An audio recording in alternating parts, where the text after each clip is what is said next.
Welcome to Belgrade Online. We're glad you decided to join us today. I'm Chantill, and I'll be your host today. Here at Belgrade, we hope to encourage you in your journey and explore what that means in new and beautiful ways. Sit back, relax, and enjoy this week's episode.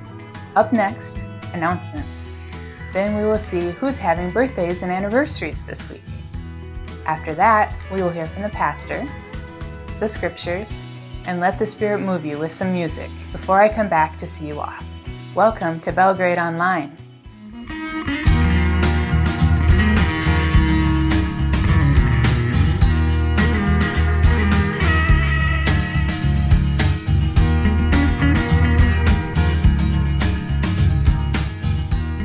We are recruiting Sunday school teachers for 2022 to 2023. We hope to have enough teachers so each person only would lead once every 2 months. We have super easy materials to use and we will train you. Won't you consider helping out this year? Call or email the church office.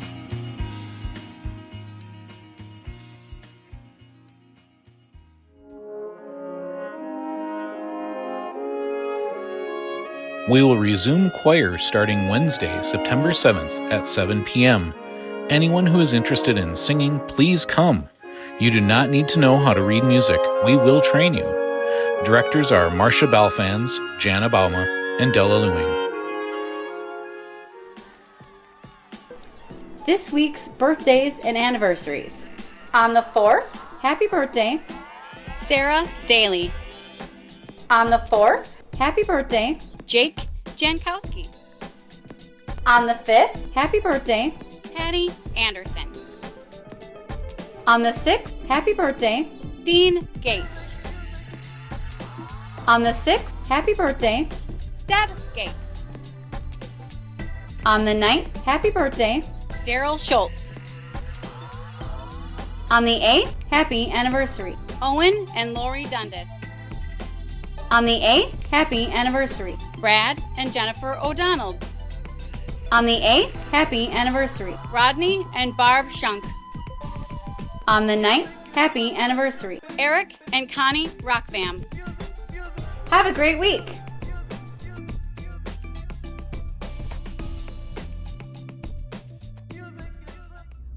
Hey, Belgrade Church. Hope you're all having a fantastic weekend so far. I wanted to chime in at the end of the announcements just to give you a couple, two quick announcements. I want to piggyback and on the kids ministry volunteers call that we put out that you heard just a few moments ago. And if you at all have ever thought about helping out with kids on a Sunday morning, now is the time to do that. Would you consider helping us out and signing up to teach 4 Sunday mornings?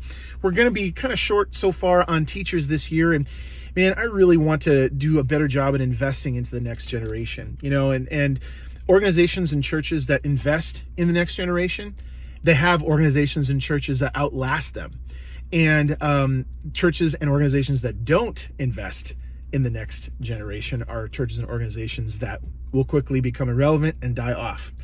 And sadly, the church as a whole around the world hasn't done a very good job in investing in the next generation. And I don't want that to be me. And so if you've ever considered helping out in kids ministry, would you give us a call? Would you reach out to our office or send us an email?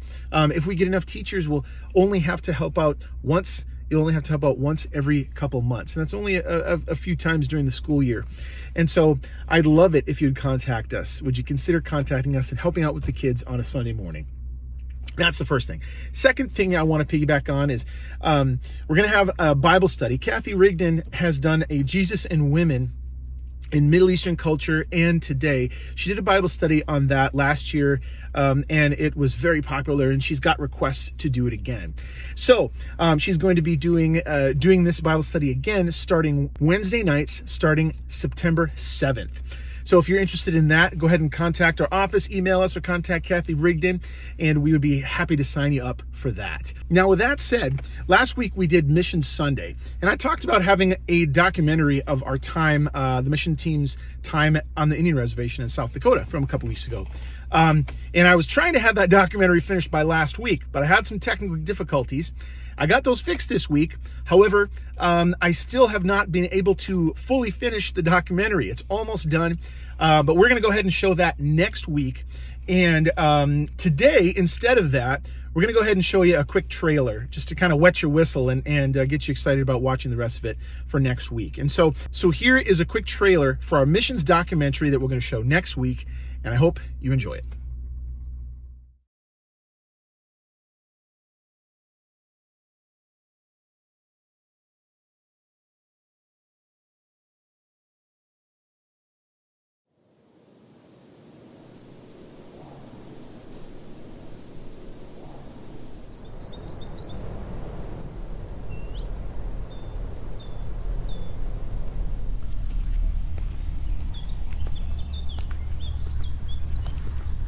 We have taken and taken and taken from the natives. I mean, this was their land. They're not as different as we think they are. They have lives that are kind of like our lives. I think the Native Americans, we forget about how much we've really taken from them. Some of us were taught stereotypes when we grew up, and we spend a lifetime trying to dispel those stereotypes. None of the people we talked to out there were angry or bitter or held a grudge. Going to visit and actually seeing and talking and working side by side, you go, they're just like me.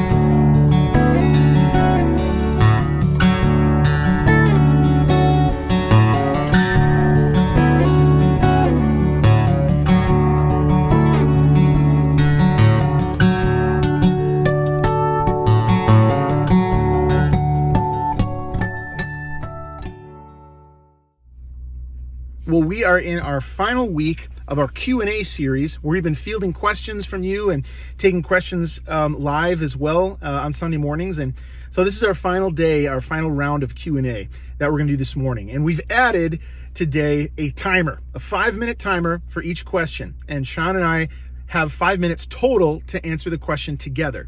And when that timer is up, we move on. Now, we didn't always obey the clock at the end there. However, for the most part, we did. And I hope you enjoy the answers to some of these questions. And if you want to talk about any of these things more, if any of the answers to any of these questions spark more questions for you or some kind of debate or disagreement, and you want to talk about it, I'd be happy to do that. Go ahead and feel free to reach out, email the office, and set up a time, and we can go out for coffee. You can stop in to my office and talk, and my office is set up like a living room because I don't like offices and I don't like desks and stuff. So you come and sit on one of my couches and my chairs, and we can talk, or we can go and grab some coffee or some tea or some water or take a walk or whatever. And I'd love to talk about some of these things more if you're interested and help you process, and we can talk more. So until then, enjoy the last installment of Q&A today, and next weekend we'll watch our missions documentary, and the week after that we're beginning a brand new series, which I will tell you about next week. So enjoy the Q&A and have a fantastic rest of your weekend or week, depending on when you're watching this. Grace and peace, y'all. See you soon. Invite Shawn Tweten back up again because we're in our this is our last Sunday in our question and answer series that we've been doing for the past few weeks. And so we're going to be answering a few questions again. We're going to be keeping it casual this morning as we have been the last few weeks. And One thing I will say is, after the last Q&A we had, I realized how geeky we can get as theology nerds up here, and sometimes it gets a little deep and goes over some folks' heads, and I don't want to do that. And so this week, what we're going to do a little bit differently in the Q&A time is we talk to our trusty tech person, Dan Zimmerly, back there, and we asked him to put a time limit on us, and we're going to put the clock up there, so you can keep us accountable. If we ramble on too long, there'll be a clock up there, and I don't know if there's a buzzer if the timer goes off. But so we're gonna kind of look at some questions here. There's a few that we haven't gotten to, but if you have one that you'd like to ask, by all means you can ask it too. No question is unaskable or too controversial or anything. So so we're gonna go ahead and get started with that. Now, if you raise your hand and ask a question, what we're going to do is we're going to give ourselves a few seconds to think about it, to make sure that we don't go on and kind of gather our thoughts for about 20, 30 seconds or so, and then we'll start the clock. So, does that sound good? We'll keep it from being a runaway train this morning. Sound good? Because we can, Shawn babbles, I don't babble. So, let's start with something simple. And by simple, something complex. So this question says, I've been raised in church all my life. I realize I have a sense of shame from church and reading the Bible. Why is this? Isn't God supposed to make me feel loved? As a mental health guy, one of the things I often talk about with my clients is there is no good or bad emotion. It's what does the emotion tell us? We often think of things like fear or shame as being bad, whereas I think of all emotions as neutral. And then, our body knows what we need to do. If we feel tired, our body goes to sleep. If we, and where we come in problems is when we try to juice ourselves up on caffeine or, other things to try to, people take meth, they go counterintuitive of what their body says. Similarly, I don't think guilt or shame is bad. It's just, what is it telling us?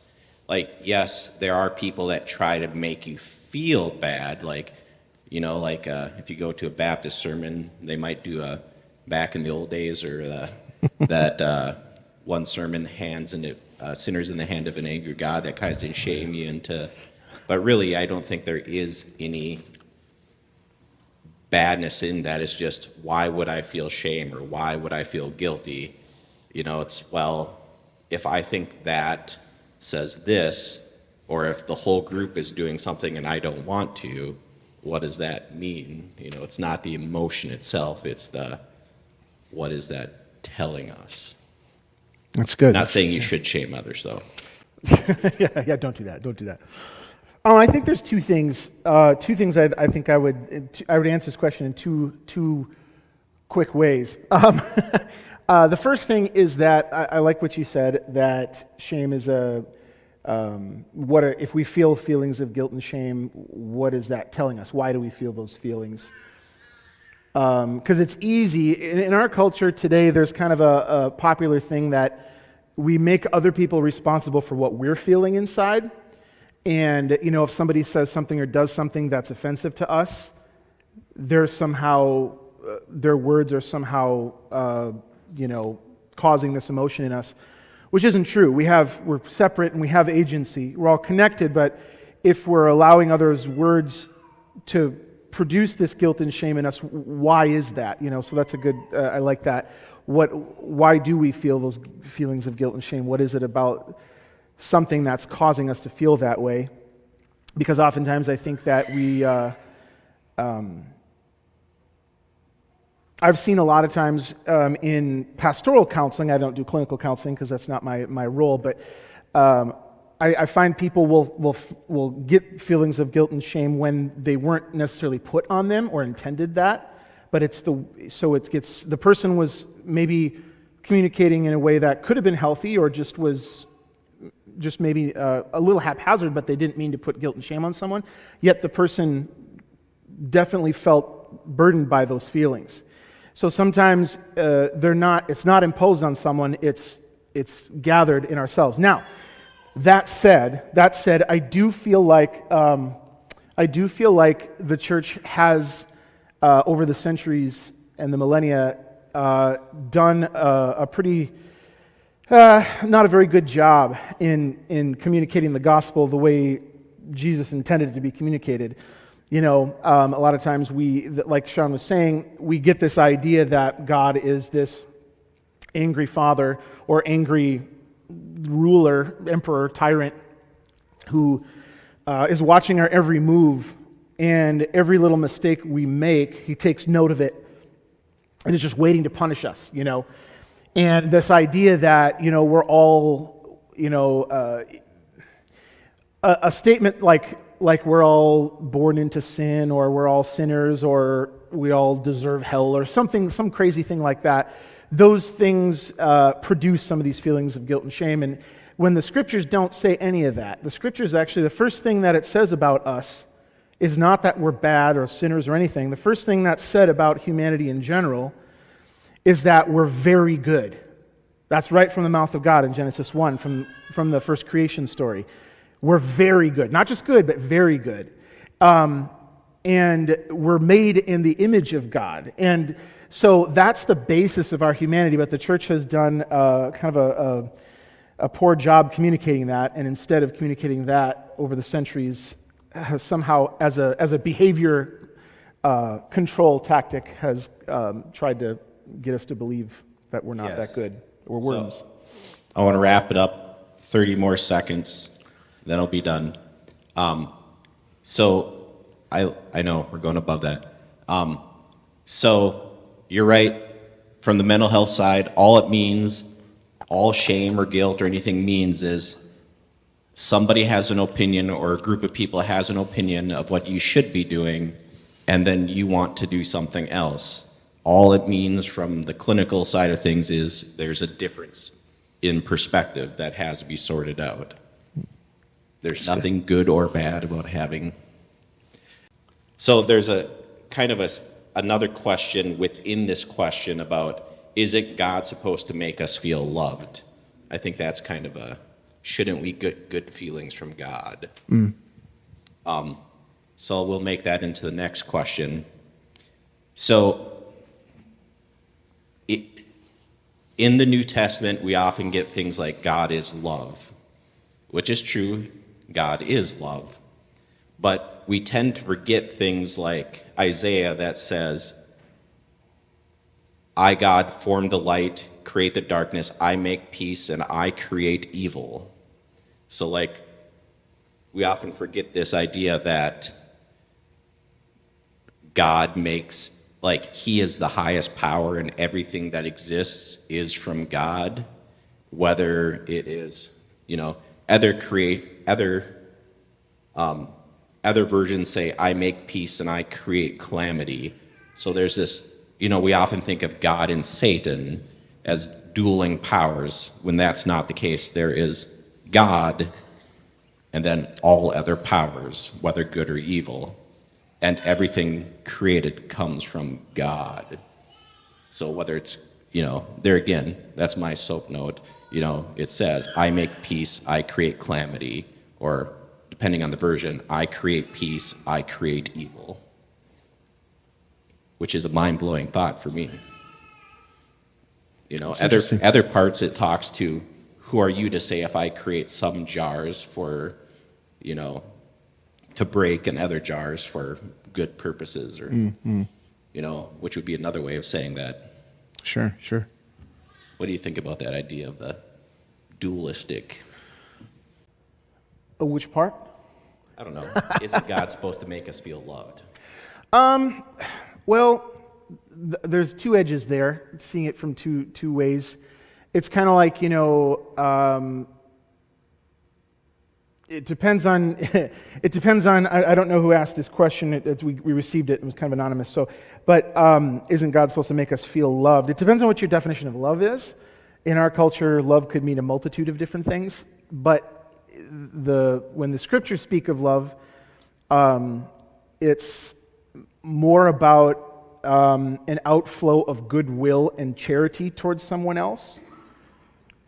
based on who the giver of love is, not what the recipient deserves, if that makes sense. And so God gives us love and loves us. However, just like in any relationship, if someone does something nice for us and is loving towards us, the intentions for many different reasons could get lost in translation. There could be a lot of history between the two, and the way something is given could trigger, an argument they've had in the past, or some tension they've had in the past, and the person might not see that act as loving, and they might not feel loved by it, if that makes sense. So I think that's a good distinction, that God is love, and I think God desires us to feel His divine love. However, a lot of times, for many different reasons, it gets lost in translations, or we don't necessarily feel that. But like in other relations, I liken it to like a marriage relationship, or a best friend relationship, or a parent and child relationship. The giver honestly, strong relationships is based on the giver honestly trying to give somebody, do something for somebody, or make someone loved, or love someone. It's advantageous to do it in a way that person sees as loving. Like, you've heard of the idea, like the 5 love languages, like what's your love language? Whenever I do weddings, I always have the couple before the wedding read the 5 love languages, because it helps understand that the way I feel loved isn't necessarily the way that you feel loved.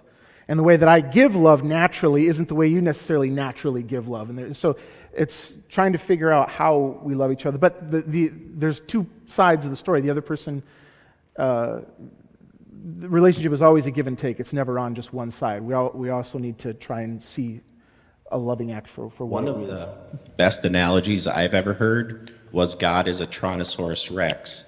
We often want to think of Tyrannosaurus Rex as Barney, the I love you, you love me, we're a happy family. However, Tyrannosaurus Rex is also in Jurassic Park. So to think of God solely as Barney or the Tyrannosaurus Rex from Jurassic Park is probably a theological error.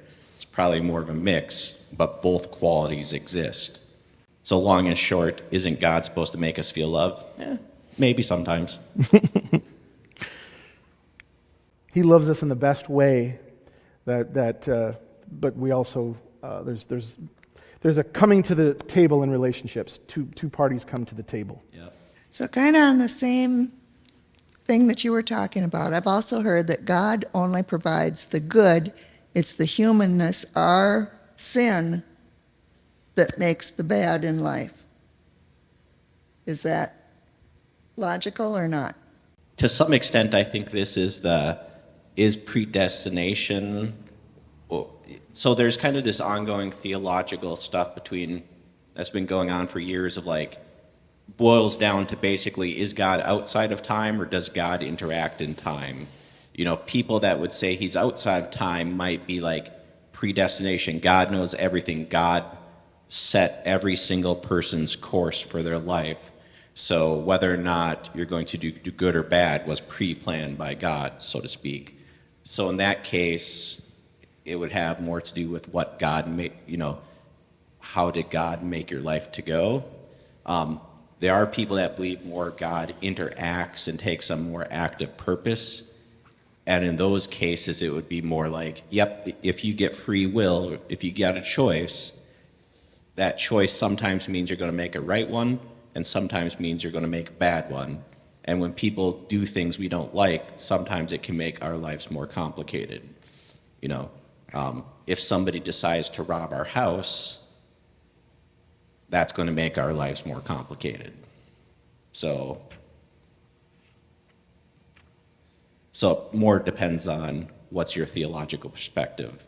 Does God predetermine everything, or does he give us some choices? If he gives us some choices, yeah, because we're going to make bad ones sometimes. I think in short, I agree with that idea. What your question is, I think that the scriptures talk about God creating everything, and it's like I kind of said in answer to the last question. it's good, it's good, it's good. There's, multiple times in the first creation story in Genesis 1 where God's creating and he says, it's good, it's good, it's good. He gets to us and he says, you're very good. Now, the trick with that is he makes us in his image, which means that we have agency or free will. We have the power to choose. And if love is going to be really love, then we have to be able to be free to be who we choose to be and do what we choose to do, in hopes that we choose to do the things in life that are good for humanity and good for ourselves. And in order the very downfall of that kind of a world is that we make bad decisions.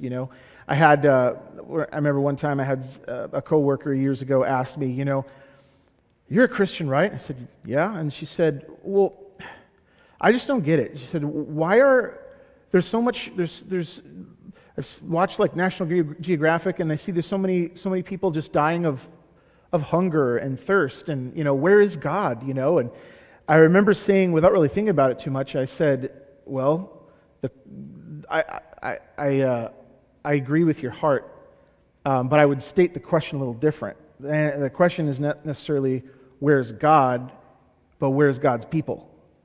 Because we're supposed to be the hands and the feet of God in this world.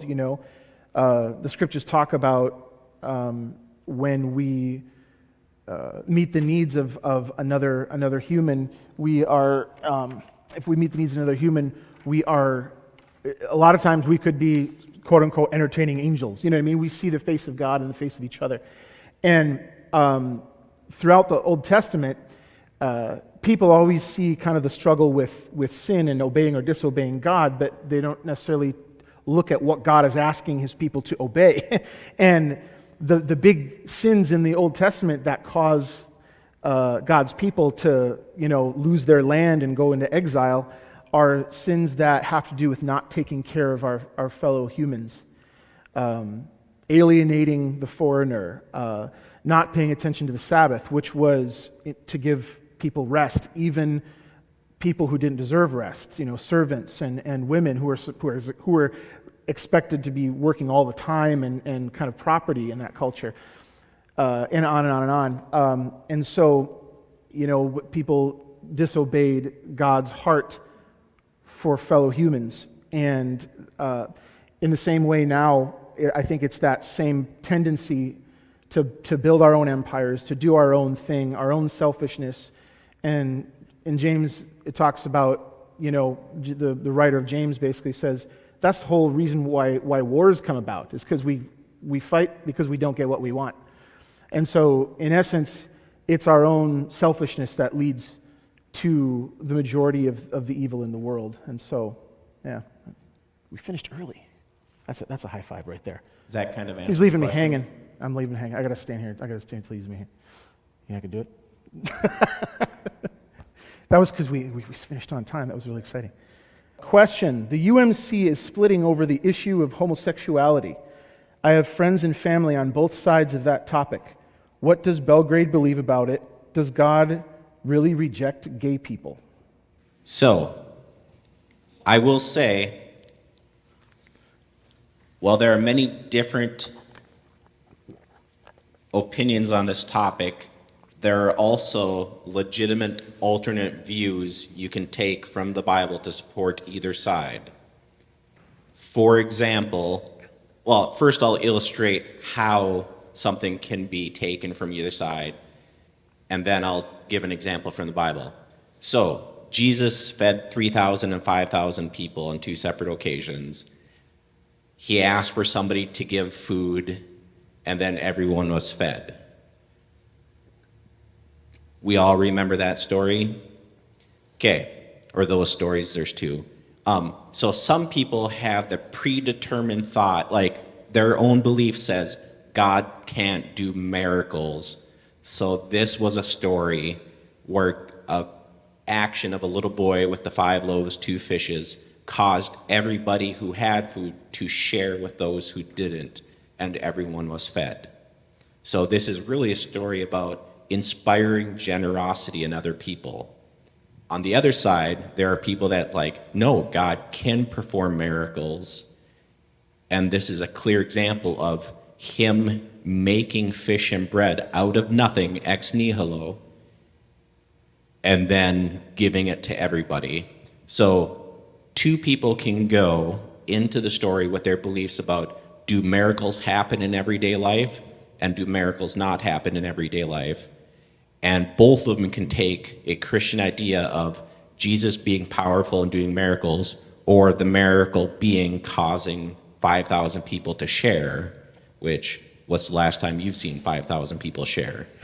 And either would be a possibly valid biblical interpretation.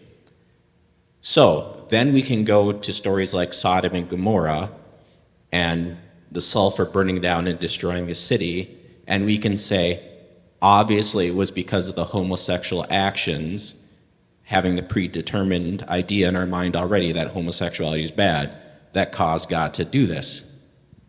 Hospitality was also a big thing in the Old Testament, and that culture, you don't turn somebody away. If there's travelers, you take them into your house, kind of a thing. So we could also talk about this being a story of how only one house in a city full of people actually honored that tradition of hospitality by taking somebody in, and that one person, Lot and his family, were saved because they were the only ones that honored the idea of hospitality travelers, something God promotes, and there's multiple other Old Testament laws and stuff that revolve around this. And because that one person only honored the tradition and everyone else seemed to turn it away, then the city was destroyed over that. So if you're more likely to support the idea that homosexuality is okay, you're probably orientate to more of a biblical interpretation like that, and it's a perfectly valid biblical interpretation that can be supported. Or if you're against homosexuality, you probably navigate to more like that kind of, like they were burned because of homosexuality, and that's a pretty common interpretation too, especially in fundamental or evangelical circles. So both of them could legitimately be supported by other texts in the Bible, and you could take either stance. And people have different opinions because of that. Yeah. So, first off, Belgrade doesn't have a stance on this. When I became the pastor here, I had a couple people ask me, what my view on that was, but then after that, they would say, well, I'm on this side, or someone might say, well, I'm on that side. But then they would say, and I've heard this from a couple of you that have said, but you're not going to take a hardline stance and split us up, are you? And I thought that was mature because that showed that you cared for each other more than your own opinion. Now, I'm going to tell you right now I'm going over this time limit, but not much. So with that said, the scriptures, there's a way of approaching the scriptures that I believe is wrong, and it's the popular way of approaching the scriptures. This is taught in most Bible studies, and I think it's very harmful. And it's the idea that you just open up and read the Bible, and you read it at face value, and you just do what it says and accept whatever opinion you read on the pages. So I'm going to interrupt. The reason that can be difficult is just like I said, we have two ways of approaching a text, and you're just going to assume that your way is correct without actually thinking about, is there a different way to approach the text? So, right, and basically when we do that, when we open up the scriptures and just read something and say, oh, this is what the Bible says. The Bible doesn't say anything. The Bible is a collection of many different documents, all kind of volumed into one. These documents are written in different genres, different types of literature, through different people and different worldviews, all over the spectrum of history. And like I always say, it didn't float down on a puffy golden cloud last year in Wisconsin. You know what I mean? it's very old, and it came through people, and people who have messy lives just like we have. And so there's a lot of you got to do your research. You got to learn how to dig into the history, and if you don't want to learn the language, get some good commentaries that talk about different words, and because there's a lot of things going on that we don't get at face value. For instance, the word homosexual and homosexuality, it's not really in the scriptures that often. The concept appears to be mentioned in some modern translations of our English Bible 6 or 7 times throughout the scriptures. If you read each one of those instances, I've done some pretty deep dives on a couple of these, and context is everything. What's going on around this? What's the author of this particular writing talking about before and after the concept is mentioned? And this gives away my standpoint, but in my studies, I have seen that the Greek word that is often interpreted as homosexuality, it's actually a word that can mean many different things. One of the meanings of the word isn't somebody from the LGBTQ community as we would see them today. One of the popular interpretation of the word, basically it could have meant a corrupt school teacher, pedophile, someone who abused their power in a sexual way. Those were kind of the different reasons, but for whatever reason, when the Bible was being translated into English, the main interpretation that was used was homosexuality. However, in the context of the way those passages are given in each one of the 6 or 7 times throughout the Bible, what's going on in the context of those stories and in those writings, the context should determine what the interpretation of the word is. The context actually points to something else, to different things other than actual homosexual behavior. So I don't actually believe that the Bible talks about at all homosexuality as we know about it today. So that leaves us, and I could talk for a very long time about that. I thought about doing a series, but I don't know if that's something that would be helpful at this point or not. However, the scriptures, like for instance that Sodom and Gomorrah passage that Shawn was just referencing, there's one reference in another place of scripture that clarifies what the sin of Sodom actually was, and it wasn't homosexuality. In Ezekiel it says the sin of Sodom is that they didn't take care of the poor among them. And it says it explicitly, plain as day. But you never see that talked about because that will destroy that narrative.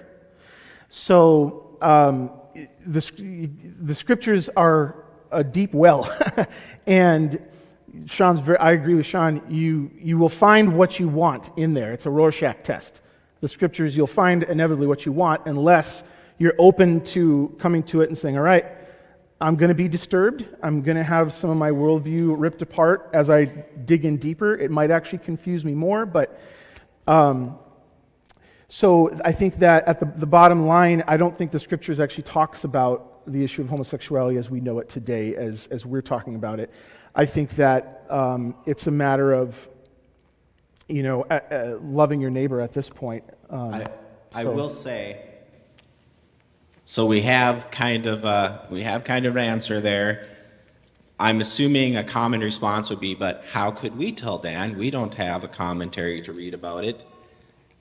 We don't have the biblical tools to dive into what are the other interpretations of how this English word is translated or could have been translated. Great.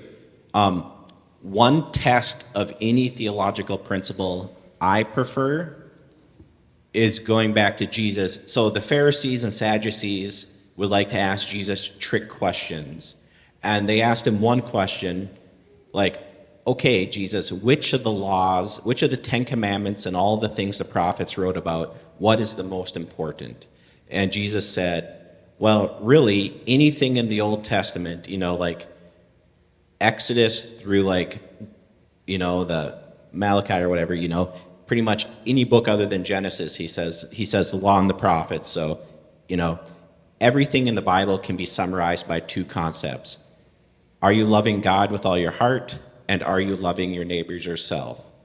So really, when Jesus said, my personal belief, anything that we have a question about, really we should ask, does my view love God with all my heart? And does it allow me to love my neighbor, those around me, as I would love myself? If it answers those two questions with a yes, I am loving God with all my heart, and this allows me to love my neighbors myself, then maybe you're on to a better interpretation than others. And if it's not allowing you to love God with all your heart or love your neighbors yourself, maybe we should rethink our interpretation. Yeah. And whether it's that or stances on other topics, church leaders have not always strived to love their neighbors themselves. No. So Belgrade doesn't have a stance on that. It's a complex topic. I don't like talking about it publicly a lot, simply because for the reason is I think the conversation makes people into an issue. Well, where do you stand on this side of an issue? Well, first off, we're talking about humans, not an issue.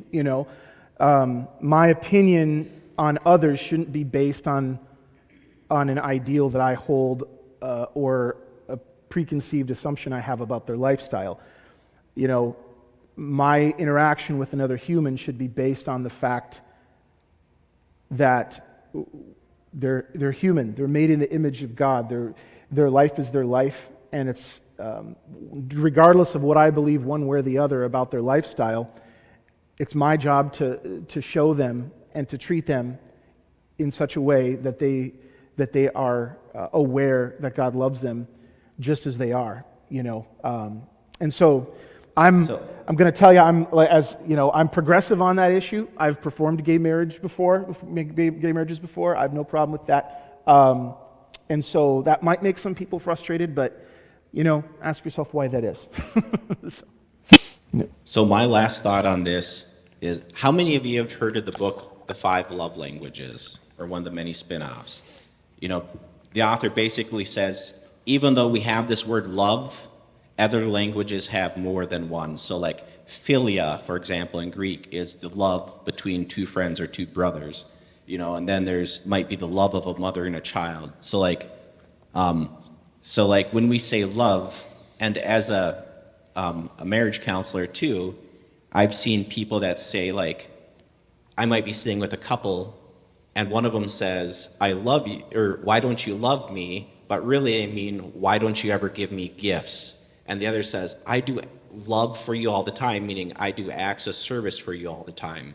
But because one person receives love as maybe like acts of services and getting things nice done for them, and the other likes gifts, we tend to do what we think is love. So if I'm a gift giver and Dan likes acts of service like cleaning the dishwasher and things like that, and I give him jewelry every day, but what he really wants is me to do the darn dishes once in a while.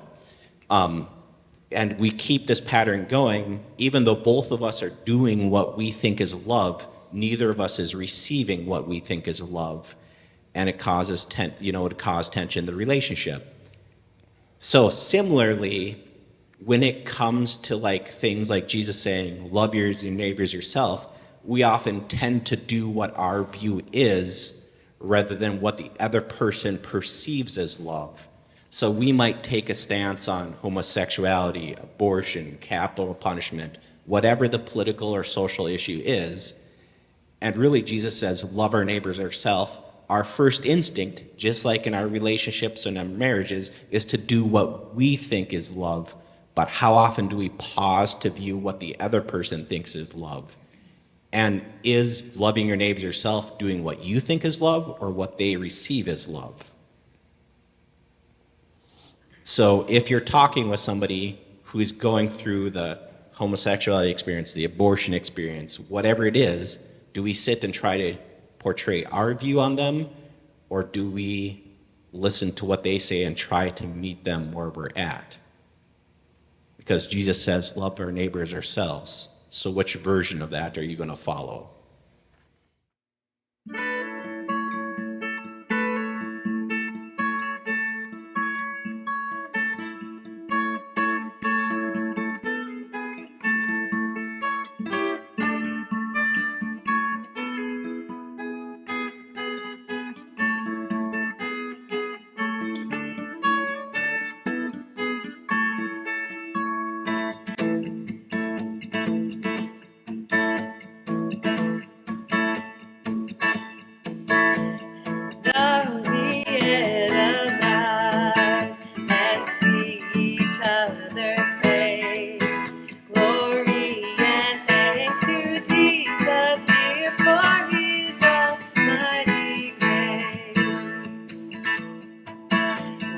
Troubles we have seen, what mighty conflicts past, fightings without and fears within, since we ascended fast. Let us take up the cross till we the crown obtain, and gladly reckon all things lost, so we may Jesus gain. And gladly reckon all things lost, so we may Jesus gain.